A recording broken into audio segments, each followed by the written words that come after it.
Hi hello welcome to Kollu ముచ్చట్లు.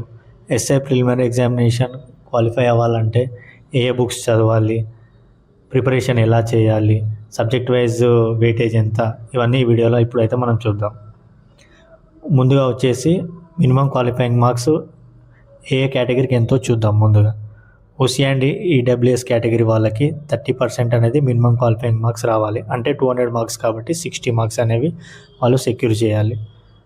BC non creamy layer category వాళ్ళైతే 25% అంటే 50 marks. SC ST and ex service men అయితే 40 marks అనేవి score చేయాలి, 20%. నెక్స్ట్ వచ్చేసి నెగిటివ్ మార్కింగ్ చూద్దాం. ప్రిలిమినరీ ఎగ్జామినేషన్ మీకు 1/5 నెగిటివ్ మార్కింగ్ అయితే ఉంది. అంటే 0.20 మీరు ఆల్రెడీ సెక్యూర్ చేసిన దాంట్లోంచి మీకు డిడక్ట్ అవుతాయి 0.20 మార్క్స్. సో ఫర్ ఎగ్జాంపుల్ మీరు 150 క్వశ్చన్స్ అటెంప్ట్ చేశారనుకుందాం, 105 మాత్రమే కరెక్ట్ అయ్యాయి. 45 క్వశ్చన్స్ అనేవి మీరు రాంగ్గా పెట్టారు. సో మీకు 105 స్కోర్ వస్తుంది. అందులోంచి ఈ 45కి 0.20 అంటే 9 మార్క్స్. 1/5 45 డివైడెడ్ బై 5 9 మార్క్స్ అనేది 105లోంచి మైనస్ అవుతాయి. సో 105 మైనస్ 9 మీ నెట్ స్కోర్ వచ్చేసి 96 మార్క్స్ అనేది ఉంటుంది. 1/5 నెగిటివ్ మార్కింగ్ అంటే ఇదే.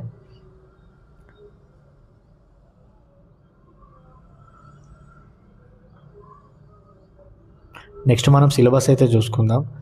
సిలబస్లో వచ్చేసి మీకు 100 క్వశ్చన్స్ అనేవి మీకు అర్థమెటిక్ అండ్ రీజనింగ్ అంటే మ్యాథ్స్. అర్థమెటిక్ అంటే మెన్సురేషన్ ఇవన్నీ మ్యాథ్స్ ఉంటాయి. రీజనింగ్లో వచ్చేసి మీకు verbal and non verbal reasoning రెండూ ఉంటాయి. సో మీరు నాన్ మ్యాథ్స్ స్టూడెంట్స్ అనుకోండి, మీరు రీజనింగ్ పైన ఎక్కువ ఫోకస్ చేయండి. రీజనింగ్ ఈజ్ నాట్ మ్యాథ్స్, అదొకటి గుర్తుపెట్టుకోండి. ఫార్ములాస్ ఉండవు, మీరు మీ లాజిక్ అనేది అప్లై చేయడం మాత్రమే రీజనింగ్. అప్పుడు మీరు ఏం చేయాలంటే ఈ నంబర్ సిస్టమ్స్, యావరేజ్ ప్రపోర్షన్ సింపుల్గా ఉన్న వాటిపైన ఫోకస్ చేయండి. ఎందుకంటే మీకు ఫర్ ఎగ్జాంపుల్ మీకు మెన్సురేషన్ కానీ, కాంపౌండ్ ఇంట్రెస్ట్, సింపుల్ ఇంట్రెస్ట్ ఇలాంటివి అనేవి ఫార్ములాటిక్ ఎక్కువ బేస్ చేసి టైం అండ్ స్పీడ్ ఇలాంటివి ఏమవుతుందంటే మీకు నాన్ మ్యాథ్స్ వాళ్ళకి ఇబ్బంది ఉంటుంది. కాబట్టి మెయిన్స్ వరకు మీరు రికవర్ అవ్వండి, బట్ ప్రిలిమ్స్లో మాత్రం వాటిని వదిలేసి వీటి సింపుల్గా ఉన్న వాటిపైన ఫోకస్ చేయండి. మ్యాథ్స్ స్టూడెంట్స్ అయితే అన్నిటిని బాగా ప్రాక్టీస్ చేయండి, మీకు అది అడ్వాంటేజ్ అవుతుంది. జనరల్ స్టడీస్ వచ్చేసి general science, current affairs, next వచ్చేసి Indian history, geography, polity and economy ఈ సబ్జెక్ట్స్ అయితే మీకు ఉంటాయి. జనరల్ స్టడీస్ కూడా మీకు 100 మార్క్స్కి ఉంటుంది. అయితే మనము ఏ సబ్జెక్ట్కి ఎంత వెయిటేజ్ ఉందన్నది మనం తర్వాత చూద్దాం.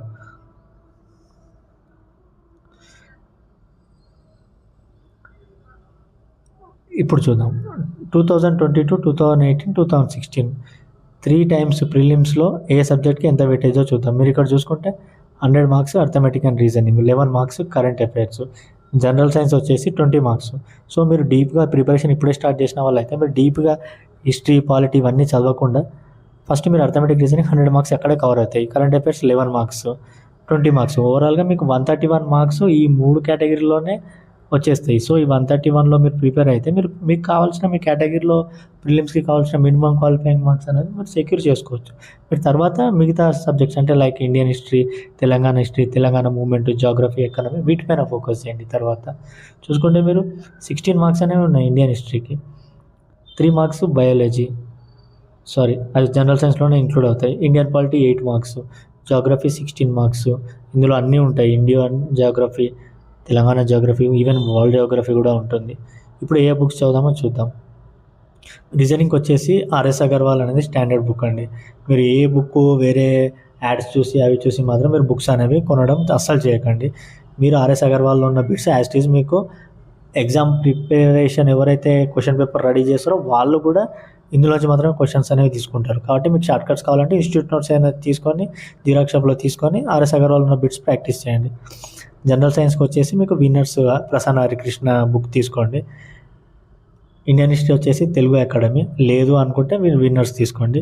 ఇండియన్ పాలిటీ లక్ష్మీకాంత్, ఇది గ్రూప్ 1 లెవెల్ బుక్ అట్లా ఏమనుకోకండి.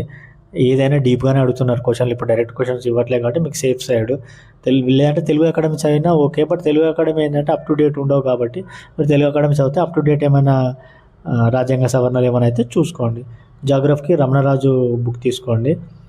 జాగ్రఫీకి కూడా సేమ్ అప్ టు డేట్ ఉండవు కాబట్టి తెలుగు అకాడమీ చెప్పట్లేదు. లేదంటే తెలుగు అకాడమీ చదివి మీరు అప్ టు డేట్ ఏమన్నా మాడిఫై చేసుకున్నా బెటరే, నోట్ చేసుకున్నా బెటరే. తెలంగాణ హిస్టరీ కూడా నేను తెలంగాణ హిస్టరీ కూడా తెలుగు అకాడమీ చెప్తున్నాను. తెలంగాణ మూమెంట్కి కూడా తెలుగు అకాడమీ చెప్తున్నాను. ఎకనామిక్ కూడా తెలుగు అకాడమీ. తెలంగాణ ఎకనామిక్ కూడా తెలుగు అకాడమీ. ఎందుకు చెప్తున్నానంటే వీటిలో సబ్జెక్ట్ అనేది బాగా డీప్గా ఉంటుంది. అనాలిసిస్ అనేవి చాలా బాగుంటాయి.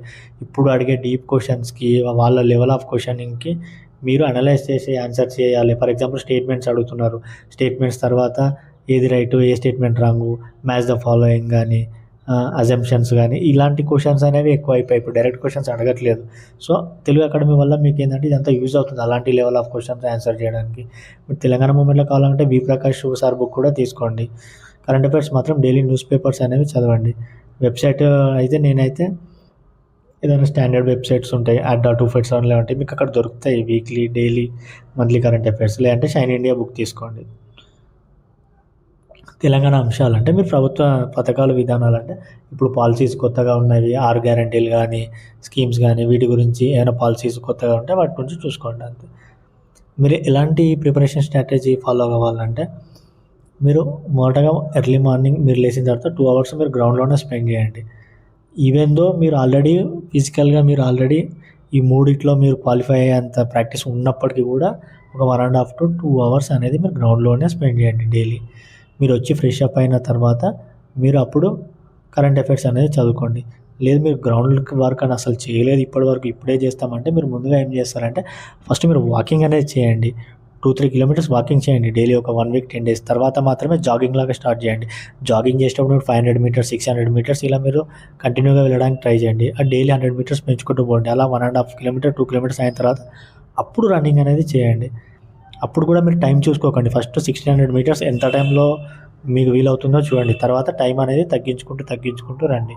అలా మీరు ఈవెంట్స్ వరకు మీరు క్వాలిఫై అయ్యేలా చూసుకోండి.